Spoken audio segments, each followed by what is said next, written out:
What if I told you that the government can walk onto an Amish farm that has been in a family for 4 generations, hand the farmer a document he cannot contest in court, offer him a number that does not come close to what the land is actually worth, and that his own faith will not allow him to fight back?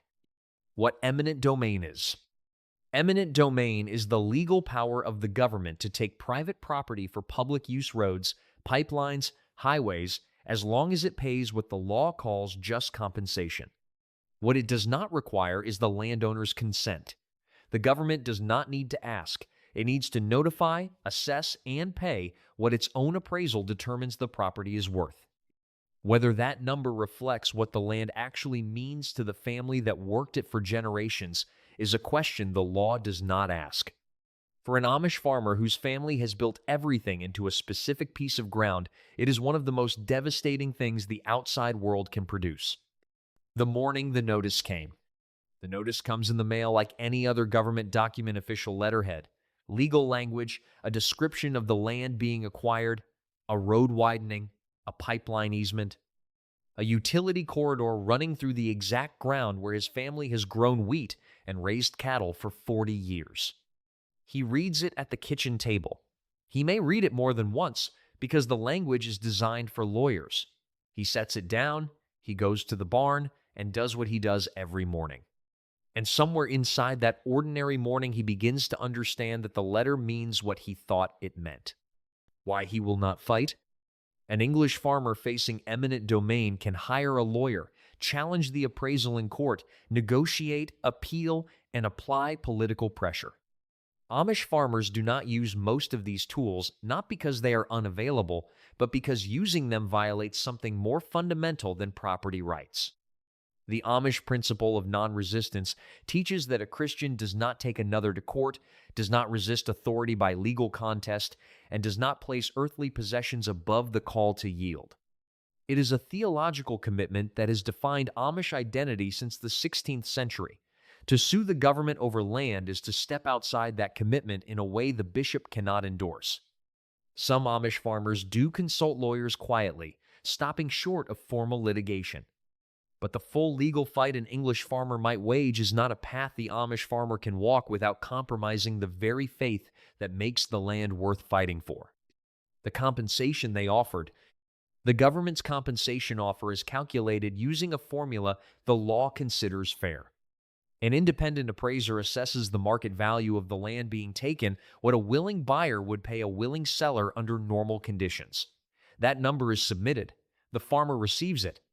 In Pennsylvania, where many Amish farms are located and where major infrastructure projects have repeatedly crossed Amish farmland, state law caps relocation support for farms and small businesses at $25,000 a number that has not been updated to reflect the actual cost of moving an operating farm. The offer typically lands significantly below what the farmer knows his land to be worth. Lancaster County farmland has sold for prices far exceeding what government appraisals produce, particularly for ground with established soil quality, drainage infrastructure, and proximity to community that took decades to build. The appraiser values what is visible, the acreage, the structures, the assessed market rate. He does not value what 40 years of careful stewardship have built into the soil itself. He does not value the community network that makes this specific location functionally irreplaceable. The number on the document reflects a transaction the law can process. It does not reflect the farm, what that number missed. The compensation offer misses almost everything that makes the farm what it is. It misses the soil fertility that an Amish farmer has built through decades of composting, cover cropping, manure management, and careful rotation organic matter levels and soil structure that took 30 years to develop and cannot be purchased at any price in a new location. It misses the drainage tile that was laid by hand over multiple seasons. It misses the established fruit trees that took 15 years to reach full production. It misses the root cellar built into the hillside at exactly the right depth and orientation to maintain the temperatures the family's food storage depends on. It misses the proximity to the church district, to the bishop, the deacons, the neighboring farms whose families have shared work and worship with this family for a generation. An Amish farm is not a standalone commercial operation. It is a node in a community network that took decades to establish. Move the farm 10 miles, and the network does not move with it. The bishop's district is where it is. The neighbors are where they are.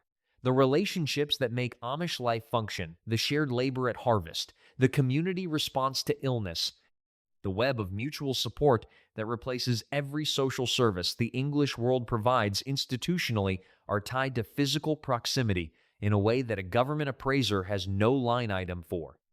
What a road does to a farm. When the government takes only a portion of a farm, a strip along one edge for a road widening, an easement across the middle for a pipeline, the damage extends far beyond the acreage that is formally acquired. A road that bisects a pasture separates cattle from water.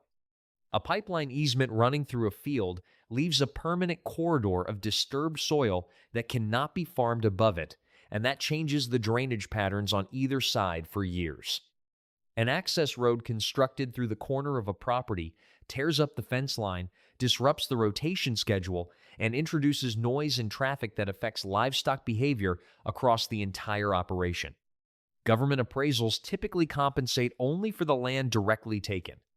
They calculate damage to the remaining land using formulas that Amish farmers and many English farmers argue consistently underestimate the operational disruption that infrastructure projects impose. A field that was a single managed unit becomes two pieces with a road between them. The efficiency of the operation drops. The routes between buildings and fields change. The irrigation or drainage infrastructure that was designed for a whole farm must now function around a permanent intrusion that was never part of the design: the bishop and the community. The bishop does not have legal tools to offer. What he has is the same thing he brings to every difficulty the community faces: counsel rooted in faith, the collective support of the district, and the practical organizing capacity of a community that has been handling hardship together for 300 years. He sits with the farmer. He does not tell him to fight. He does not tell him the compensation is fair when it is not. What he tells him is that the community will help him find what comes next, that the loss is real and the grief is real, and that neither of those things contradicts the faith that says yielding to circumstances beyond one's control is itself a form of faithfulness. The community responds practically and immediately. When an Amish farm family must relocate, the same mechanisms that raise a barn in a single day activate for a move. Men appear to help pack and transport equipment. Women organize meals and household logistics. Contacts in other settlements are reached to identify available land. The network that government appraisers cannot put a number on reveals its value in exactly these moments, when a family that has lost everything material still has everything communal. And that turns out to be enough to begin again.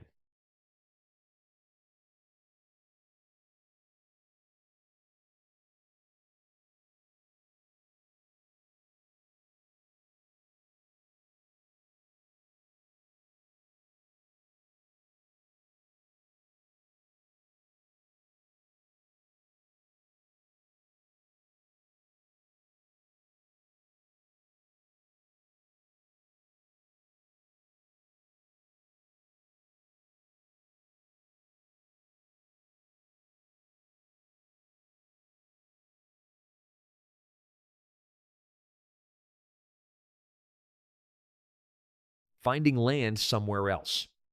Finding replacement land is not simple. Amish farms need specific things that general real estate listings do not specify: adequate acreage for the family's operation, proximity to an established Amish community, or the possibility of building one, land that can support the type of farming the family practices, and a price that the compensation payment can realistically cover. In Lancaster County, where land prices have climbed steadily as suburban development pushes further into agricultural areas, the compensation for a taken farm rarely purchases equivalent ground nearby.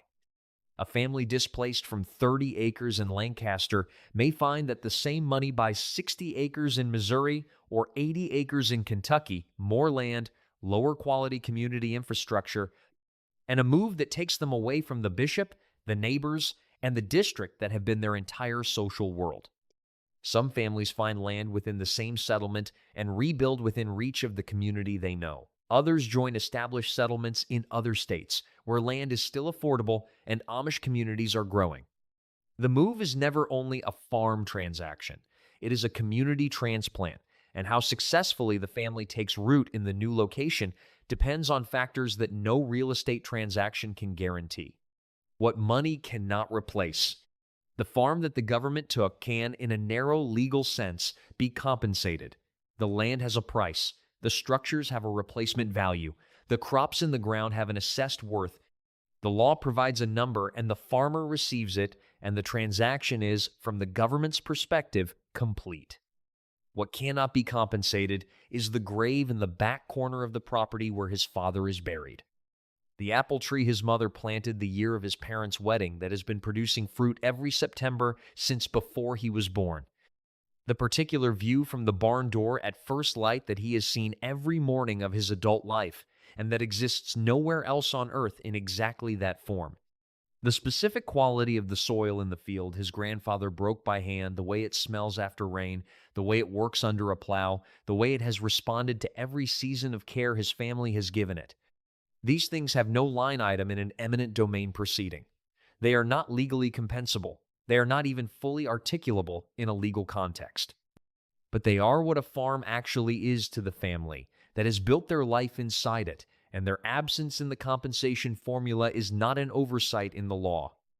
It is the law's fundamental limitation when it encounters something that was never only property. When whole communities move.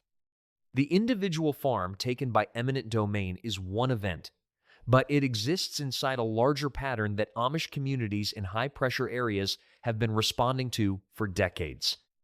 Land prices rising beyond what young Amish farmers can afford. Urban development reducing the agricultural character of areas that were once entirely rural. Infrastructure projects crossing community after community. Zoning changes that restrict agricultural use. The cumulative effect of all of these pressures over time is that some Amish settlements become too expensive, too disrupted, or too encroached upon to sustain the agricultural life the community depends on. When that threshold is reached, Amish communities move. Not overnight, and not all at once, but in the gradual pattern of families relocating to areas where land is still affordable and the community can still farm. New settlements have been established across the American Midwest and South as communities from Lancaster County and other high-pressure areas have sought ground that can still support the life they are trying to live. Holmes County in Ohio, Elkhart County in Indiana, communities in Missouri, Tennessee, Wisconsin, and Montana. The government that takes one farm through eminent domain does not see itself as contributing to the displacement of an entire community. The land was never just land. There is a legal version of this story that ends cleanly. The government needed the land for a public purpose. The farmer received just compensation as the Constitution requires. The transaction was completed, the road was built, or the pipeline was laid, or the corridor was cleared.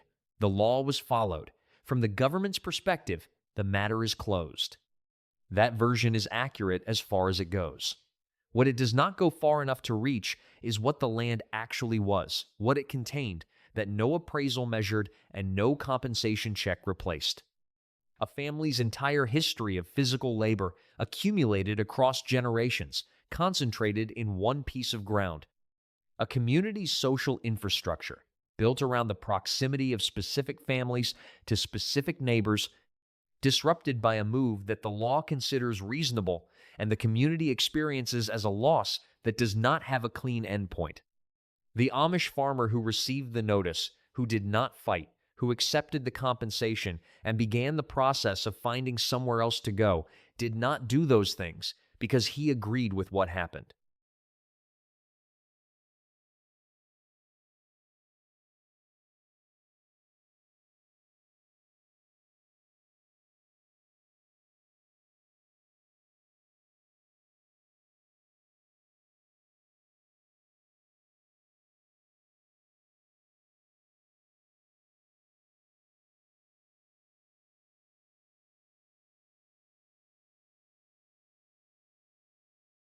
He did them because his faith told him that earthly possessions, however beloved, are not worth the spiritual cost of the fight the law would have required him to wage.